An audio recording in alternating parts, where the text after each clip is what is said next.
magic. Sometimes when I hear a piece like that, I believe in magic. Thank you for sharing that. Magic has enticed people of all ages throughout human history. Dragons guard princesses, pixies make trouble, genies grant wishes. The phoenix is reborn of its ashes, and the wise wizard helps an unsuspecting hero along the way. These stories have been told and retold, these magical creatures and lands created and recreated. There is something very appealing about the world of magic. We've seen this certainly in the box office appeal of things like The Lord of the Rings or The Hobbit, or certainly my personal favorite, the Harry Potter movies. This world, exploring this world of fantasy, has not been just a recent cultural phenomenon. No, these stories are decades old. I know some of you are a little skeptical about magic. I had one conversation with a Unitarian Universalist who simply told me, I don't do magic. I don't do magic either. We talked about that, about what is magic, what is reality, and how we might imagine changing it. History was more his thing, he said. Historical fiction, a story based on actual events, helps him see trends in human history, biographies, maps, timelines, none of that magical nonsense he waved off. Admittedly, I share some of that hesitation towards fantasy and magic. For me, it's really hard to imagine a world with no rules. There's no limits. It seems that there is no problem that a magic spell or a potion can't solve, so long as the author can imagine it. Then, of course, there's the question of who is making what little rules there are. In the fantasy role-playing game Dungeons & Dragons, the dungeon master is in charge. She or he organizes the game and tells the players their roles. This person creates the temporary reality of that game and maintains it, acts as a referee of sorts to make sure that the rules are followed. It's hard for many of us to just blindly accept the sometimes arbitrary rules of a dungeon master.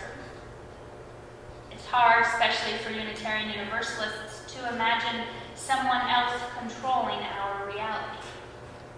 We like to be our own dungeon masters. We like to be in control of our own world. We like to know the rules.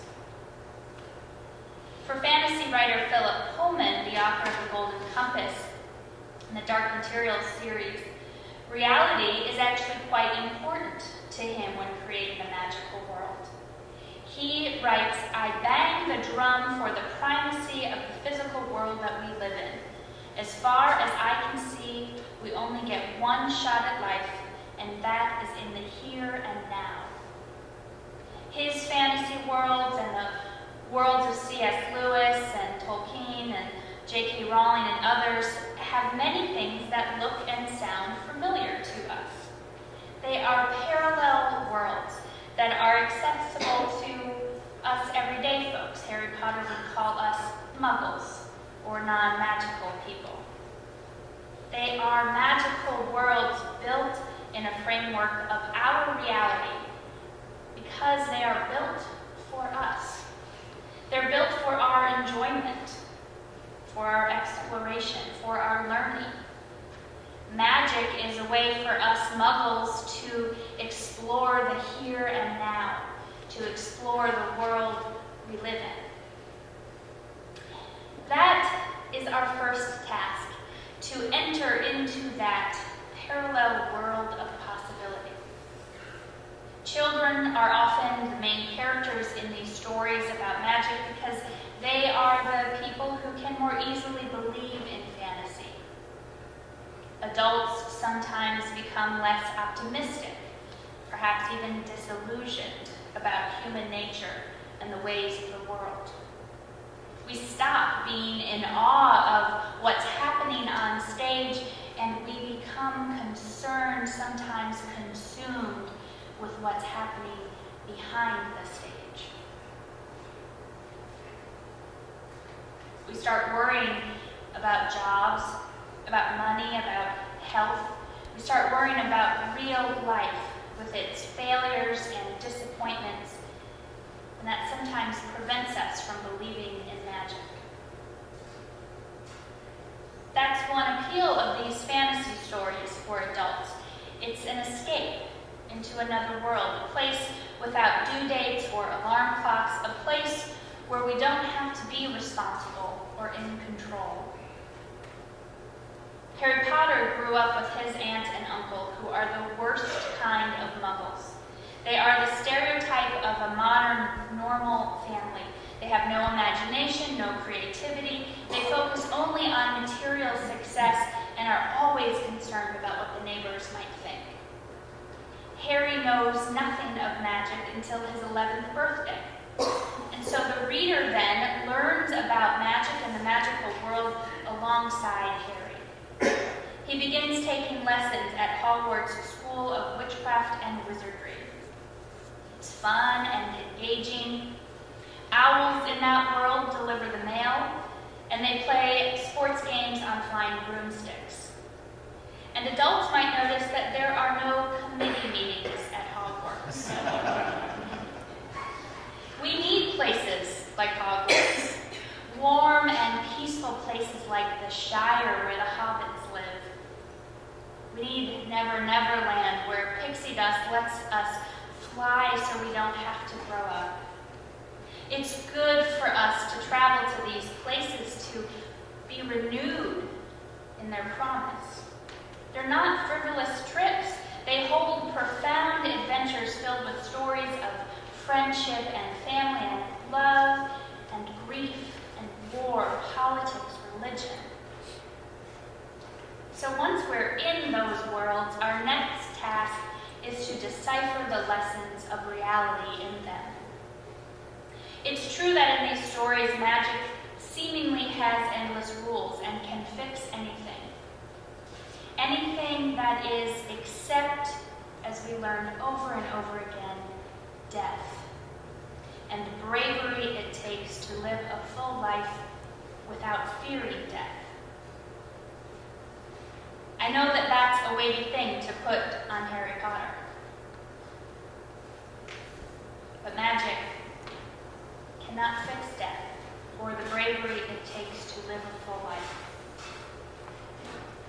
Frodo Baggins can't fix it.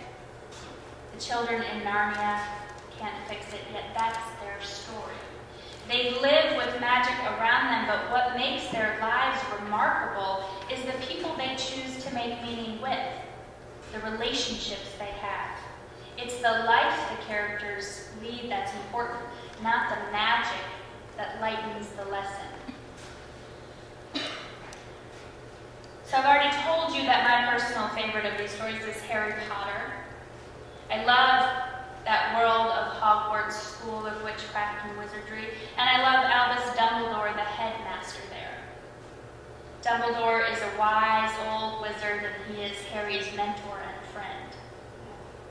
In the books, and I'm not giving any spoilers here, there's a magical prophecy about Harry's fate. But Dumbledore puts no faith in the prophecy.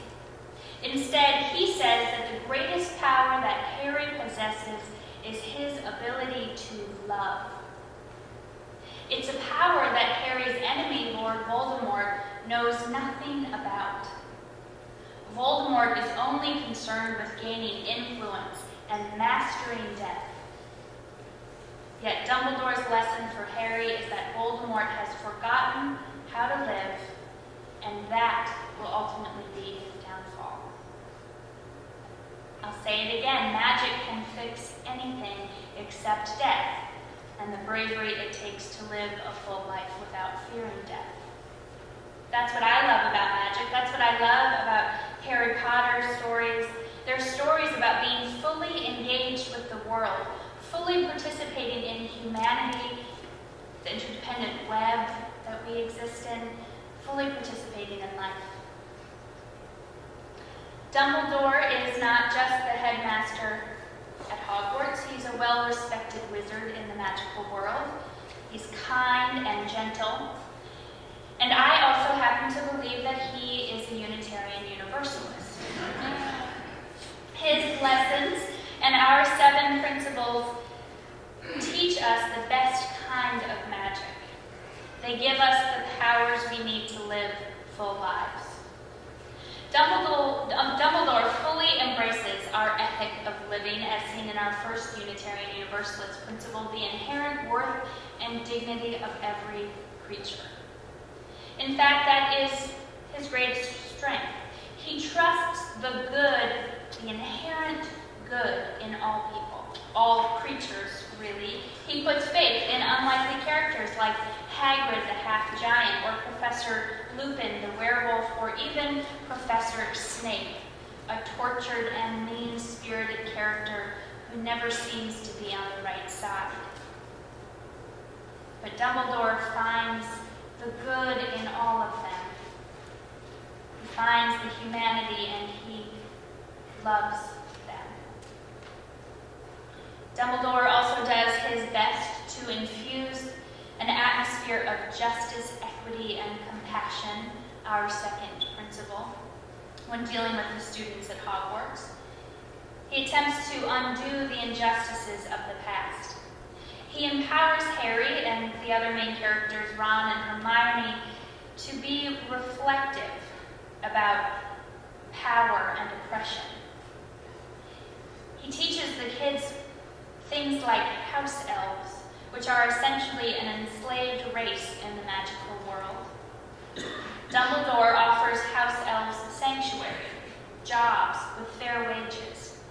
He challenges his students to consider why some creatures have power and others do not, and how we might use our own power to change the system. Such an important part of living a full life. The magical world is a place of acceptance of one another and encouragement to spiritual growth, like our third principle.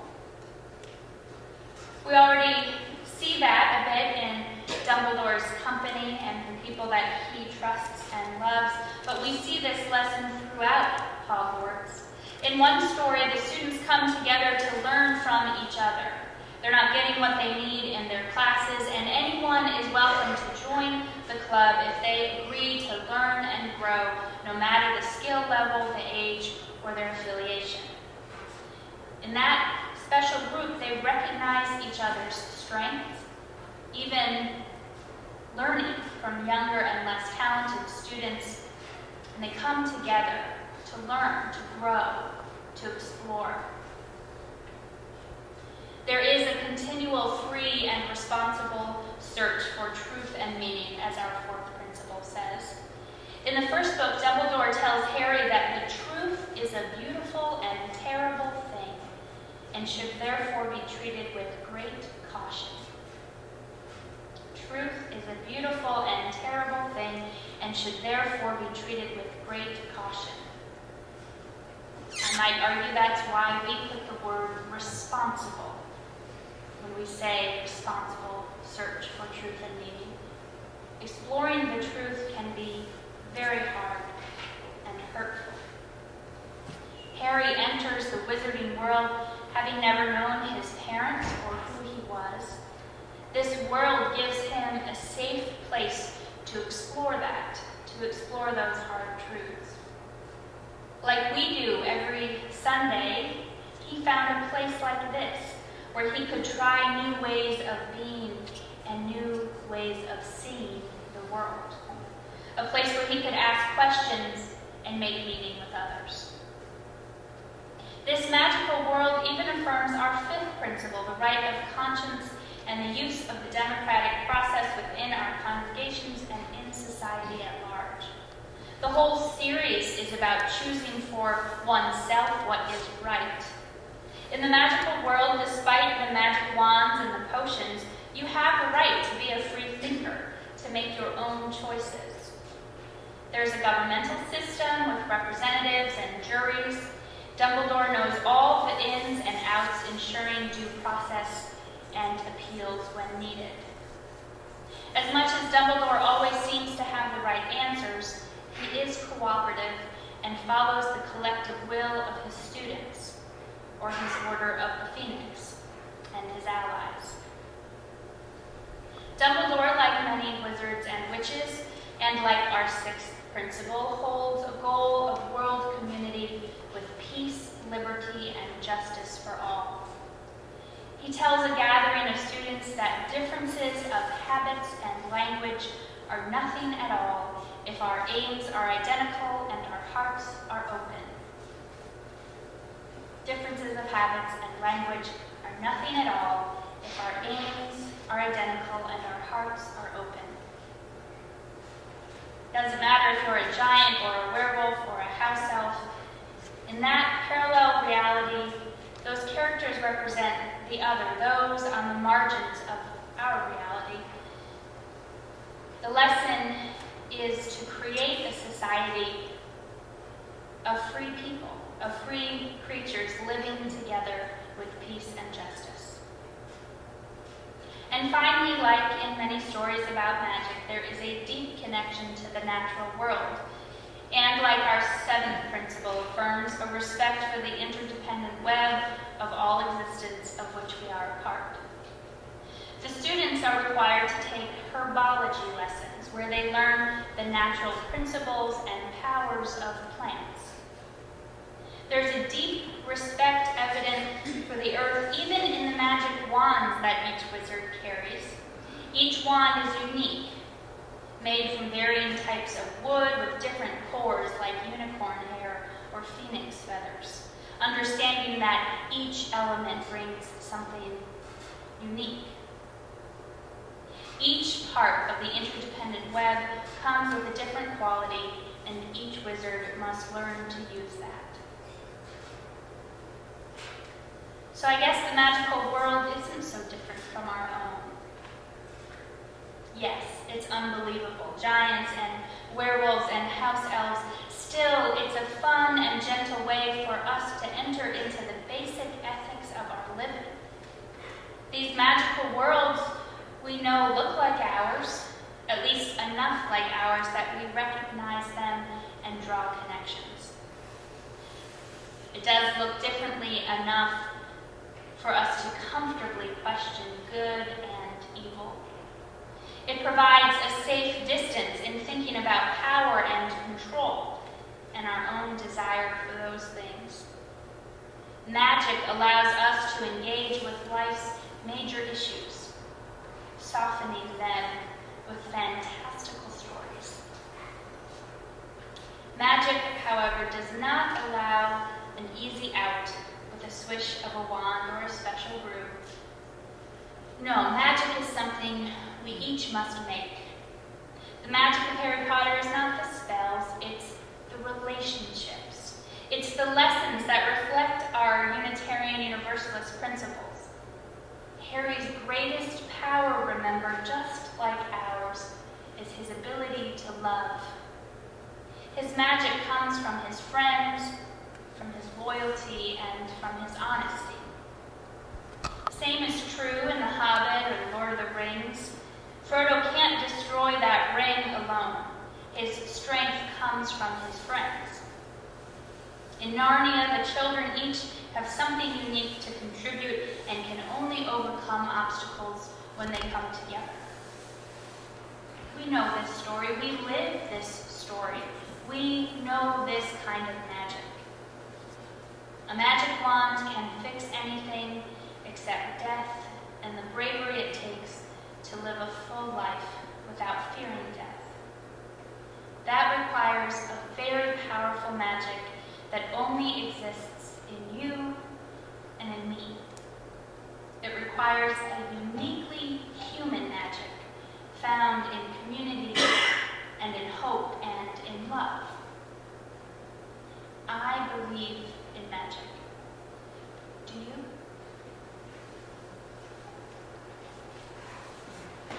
Let's sing together.